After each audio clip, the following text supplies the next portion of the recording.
નમસ્કાર, આપ જોઈ રહ્યા છો સ્પાર્ક ટુડે ન્યૂઝ। દર વર્ષની જેમ આ વર્ષે પણ આગામી તારીખ 19ના રોજ જમદગ્નિના પુત્ર અને ભગવાન શ્રી વિષ્ણુના છઠ્ઠા અવતાર એવા બ્રાહ્મણોના આરાધ્ય ભગવાન શ્રી પરશુરામના જન્મોત્સવની શોભાયાત્રાનું વર્લ્ડ બ્રાહ્મણ ફેડરેશનના ઉપપ્રમુખ અને સમસ્ત ગુજરાત બ્રહ્મ સમાજના પ્રમુખ એવા દર્ભાવતીના ધારાસભ્ય શૈલેષભાઈ મહેતાના અધ્યક્ષ સ્થાને ભવ્ય આયોજન કરવામાં આવ્યું છે, જેને લઈને શહેરના પૂર્વ વિસ્તાર વાઘોડિયા રોડ સ્થિત કુસુમ વાટિકા ખાતે બ્રાહ્મણ સમાજની મિટિંગનું આયોજન કરવામાં આવ્યું હતું। આ કાર્યક્રમમાં મીનાબેન શૈલેષભાઈ મહેતા, ધ્રુમિલભાઈ મહેતા, કિરીટભાઈ જોશી, બ્રાહ્મણ સમાજના પૂર્વ નગરસેવકો, વર્લ્ડ બ્રાહ્મણ ફેડરેશનના બ્રહ્મશક્તિ જાગૃતિ મંચની બહેનો, ગૌ સેવાના સંગઠિત સહિત વડોદરા શહેર અને જિલ્લાના તમામ બ્રાહ્મણ એકમોના પદાધિકારીઓ સભ્યો મોટી સંખ્યામાં જોડાયા હતા। અત્રે ઉલ્લેખનીય છે કે વડોદરામાં નીકળતી ભગવાન પરશુરામ જન્મોત્સવની શોભાયાત્રાને વર્લ્ડ બુક ઓફ રેકોર્ડમાં પણ સ્થાન મળ્યું છે।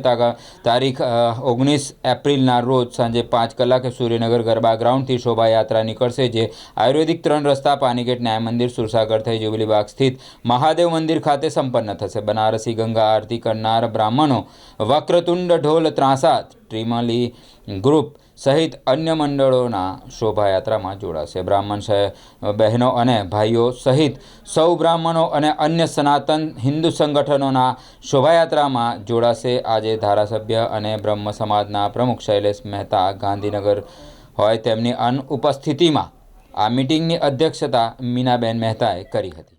પણ હું તમને એવું કહીશ બધાને કે કંઈક અલગ, કંઈક આકર્ષણ રૂપી કંઈ પણ તમે નવું કંઈક કરવાની સક્ષમતા જો વિચારો મગજમાંથી વિચારવાનું શરૂ કરશો તો કોઈક સરસ આઈડિયા આવશે કે ભાઈ તરસાલી એકમ લાઈક કંઈક અલગ કરી રહ્યું છે, ગોરવા એકમ કંઈક આવી રીતે આવી રહ્યું છે, વ્યક્તિઓ આવશે, માથા આવે જ છે બધા। હવે આ રેલી ફક્ત બ્રહ્મ સમાજની આ શોભાયાત્રા નથી રહી, સમસ્ત હિન્દુ સમાજની શોભાયાત્રા શૈલેષભાઈએ આને બનાવી દીધી છે। શૈલેષભાઈના માર્ગદર્શન હેઠળ હવે તો કદાચ આપણે બહુ રિસ્કી રસ્તા પરથી પસાર થઈએ છીએ ને તો ત્યાં પણ પોલીસ આપણા માટે પ્રોટેક્શન રૂપી હાજર હોય છે, અને કોઈની તાકાત નથી હોતી કે બારીમાંથી લોકો ડોકીઓ પણ કરી શકે, અને એ પ્રભાવ સાથે આપણી રેલી હંમેશા નીકળે છે, ખૂબ જોરશોરથી નીકળે છે।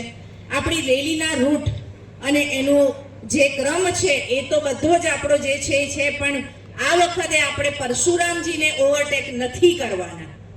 આપણો આ એક મુખ્ય એજન્ડા હશે કે ભગવાન પરશુરામ આગળ રહેશે, અને એની પછી શૈલેષભાઈનું એવું માર્ગદર્શન છે કે શક્તિ જ્યાં આગળ હોય તો શિવજીને માટે રસ્તો ક્લિયર કરતી હોય છે, રસ્તો સાફ કરીને એ બ્રહ્માના મુખમાંથી જન્મેલો, અને એટલે એ સમાજનું મુખ કહેવાય, અને એ મુખ આપણે બધા જ છીએ।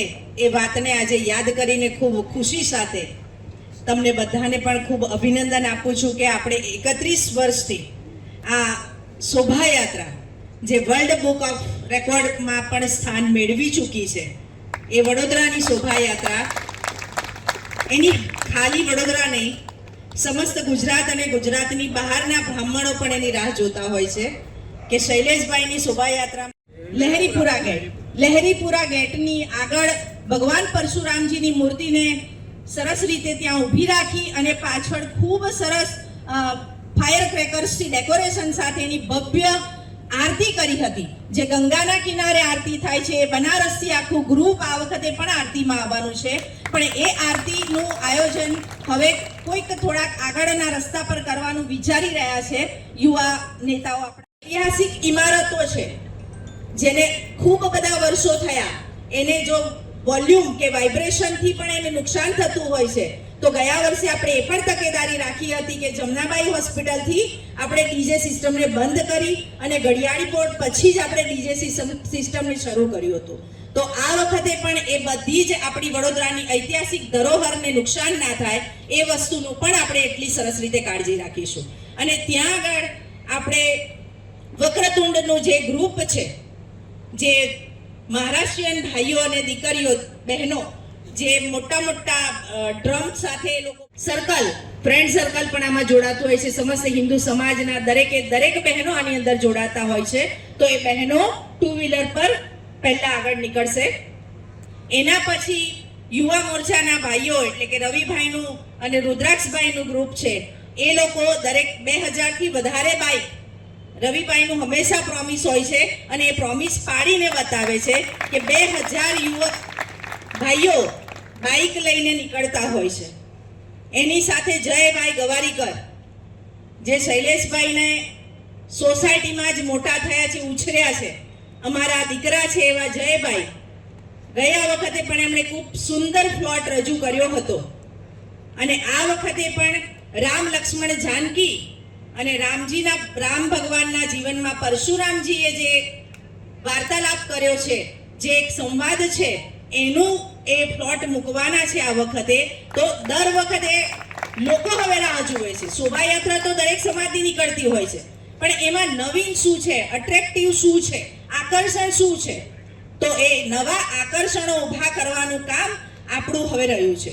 શોભાયાત્રા તો ખૂબ સરસ રીતે આજે 4 એપ્રિલના 19 એપ્રિલ અખાત્રીજના દિવસે દર વર્ષની જેમ પરશુરામ ભગવાનની જન્મોત્સવ નિમિત્તે ભવ્ય શોભાયાત્રા કાઢવામાં આવે છે. તેની તૈયારીના ભાગરૂપે આજે સૂર્યનગર કુસુમવાટિકા ખાતે સમાજની મિટિંગ રાખવામાં આવી હતી. આ સમાજની મિટિંગમાં આપ જોઈ શકો છો તેમ ઘણા બધા આગેવાનો, વડોદરામાં જે 16 એકમો આવેલા છે બ્રહ્મ સમાજના, તે અને જિલ્લાના ઘણા બધા એકમો જે નવા રચાયેલા છે તેના પ્રમુખ, મહામંત્રી અને આગેવાનો બધા ઉપસ્થિત રહ્યા છે.